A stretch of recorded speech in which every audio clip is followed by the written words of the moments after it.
Okay, right right. Gauri Satish గారు కాంగ్రెస్ నుంచి join అయ్యారు. సతీష్ గారు గుడ్ మార్నింగ్. గుడ్ మార్నింగ్ అండి. సో ఏం చెప్తారు? మొత్తం మీద 6 గ్యారంటీలు అమలు చేయలేక కాంగ్రెస్ గవర్నమెంట్ విఫలమైంది. ప్రత్యామ్నాయంగా బీజేపీ వైపు ప్రజలు చూస్తున్నారు. ఖచ్చితంగా 2028లో బీజేపీ ప్రభుత్వం వచ్చి తీరుతుంది. దానికి అనుగుణంగా ఇక్కడ సభలు సమావేశాలు నిర్వహిస్తున్న పరిస్థితి కనిపిస్తోంది బీజేపీ. మీరు ఏం చెప్తారు?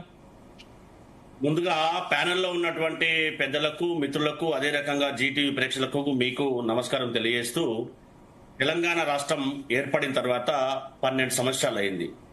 13వ సంవత్సరం అడుగెడుతున్న సందర్భంగా ఒక పెద్ద ఆయన, వారి అనుబంధంగా ఉన్నటువంటి పెద్ద ఆయన ఒకరు తెలంగాణ ప్రజల గురించి, తెలంగాణ ఉద్యమకారుల గురించి, తెలంగాణ రాష్ట్ర ఆవిర్భావం గురించి మాట్లాడినప్పుడు కనీసం భారతీయ జనతా పార్టీ పెద్దలు, ఈ ప్రాంతం నుంచి ప్రాతినిధ్యం వహిస్తున్నటువంటి వాళ్ళు తెలంగాణ మనోభావాలను కించపరచడం కనీసం రెస్పాండ్ గారు. దాంతోపాటు గౌరవ ప్రధానమంత్రి గారు పార్లమెంట్ సాక్షిగా తల్లిని చంపి బిడ్డను వేరు చేసినట్టు మాట్లాడినటువంటి తెలంగాణ ఏర్పాటు విషయాన్ని కానీ, దాంతోపాటు కర్ణాటక మంత్రిగా ఎంపీగా ఉన్నటువంటి వారు మాట్లాడినప్పుడు గాను, పాకిస్తాన్ ఇండియా విభజన చట్టంలో తెలంగాణ ఉంది అని అన్నప్పుడు కానీ కనీసం తెలంగాణ ఆవిర్భావం గురించి, తెలంగాణ పోరాటం గురించి మాట్లాడినటువంటి భారతీయ జనతా పార్టీ ఒక్కసారి ఆత్మపరిశీలన చేసుకోవాలి. ఎందుకనంటే ఓట్లప్పుడు ఎవరు రెచ్చగొట్టి, ఎవరిని విభజించి ఏ విధంగా ఓట్ చోరీ చేస్తా ఉందో ప్రత్యక్షంగా ఈ భారతదేశంలో చూస్తా ఉన్నాం.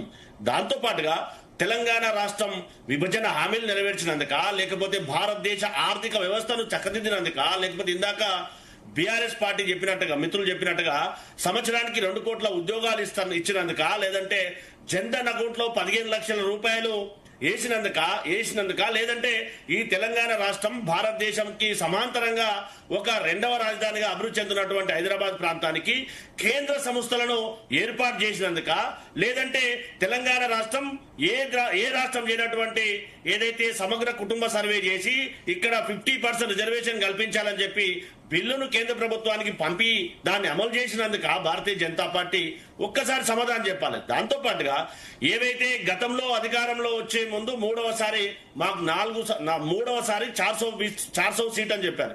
ఏం జరిగిందో దేశవ్యాప్తంగా చూసాం కదా.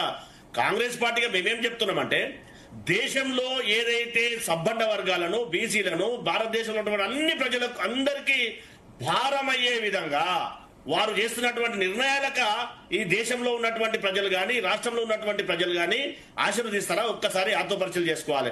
గతంలో ఉన్నటువంటి పరిస్థితులు వేరు, ఇప్పుడున్నటువంటి పరిస్థితులు. అందులో తెలంగాణ ప్రజలు విఘ్నులు, అన్ని రకాలుగా అవేర్నెస్ ఉన్నటువంటి వారు. భారతీయ జనతా పార్టీ తెలంగాణ రాష్ట్రానికి ఇచ్చిందేందో, తెచ్చిందేందో ఈ ప్రాంతం నుంచి ప్రాతినిధ్యం వహిస్తున్నటువంటి వాళ్ళు చెప్పాలి.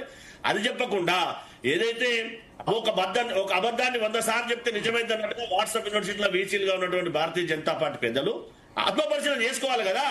ఎస్, మేము తెలంగాణ రాష్ట్రానికి ప్రాజెక్ట్ ఇచ్చినాం. ఈ ప్రాజెక్ట్ ఇచ్చి ఏదైతే 12 సంవత్సరాల చిన్న రాష్ట్రమైనటువంటి ఒక పురుటిగా ఉన్నటువంటి తెలంగాణ రాష్ట్రానికి పథకాన్ని ప్రవేశపెట్టినాం అని చెప్పే ధైర్యం ఉందా? ఒక్కసారి ఆత్మపరిశీలన చేసుకోవాలి. ఇవన్నీ మానే మేము అధికారంలోకి వస్తామంటే ఇక్కడ ఉన్నటువంటి 119 నియోజకవర్గాల్లో ఉన్నటువంటి ఎమ్మెల్యేలలో ఎలాంటి సఖ్యత ఉందో, ఏముందో అందరికి కూడా తెలుసు కదా. ఉన్నటువంటి వాళ్ళు ఒకరిపైన ఒకరు పోస్టర్లు వేసుకోవడం కానీ, ఉన్నటువంటి ఏదైతే భారతీయ జనతా పార్టీ భావాలను తీసుకెళ్తున్నటువంటి సస్పెండ్ చేయడం కానీ ఇవన్నీ ప్రత్యక్షంగా చూస్తా ఉన్నాం. సో తెలంగాణ ప్రజలు ఇవన్నీ గ్రహిస్తారు కాబట్టి తెలంగాణ రాష్ట్రంలో భారతీయ జనతా పార్టీ కళ్ళు పగటి కళ్ళగానే ఉంటాయి. అందులో ఎలాంటి అనుమానం లేదు. ఎవరు కూడా ఆలోచించాల్సిన అవసరం లేదు. ఎస్, ఇచ్చినటువంటి హామీలను నెరవేర్చాలి కదా ఫస్ట్. ఓకే, మహేష్ గారు, మొత్తం మీద వీళ్ళు మాట్లాడింది ఏంటంటే తెలంగాణకు బీజేపీ ఏం చేసింది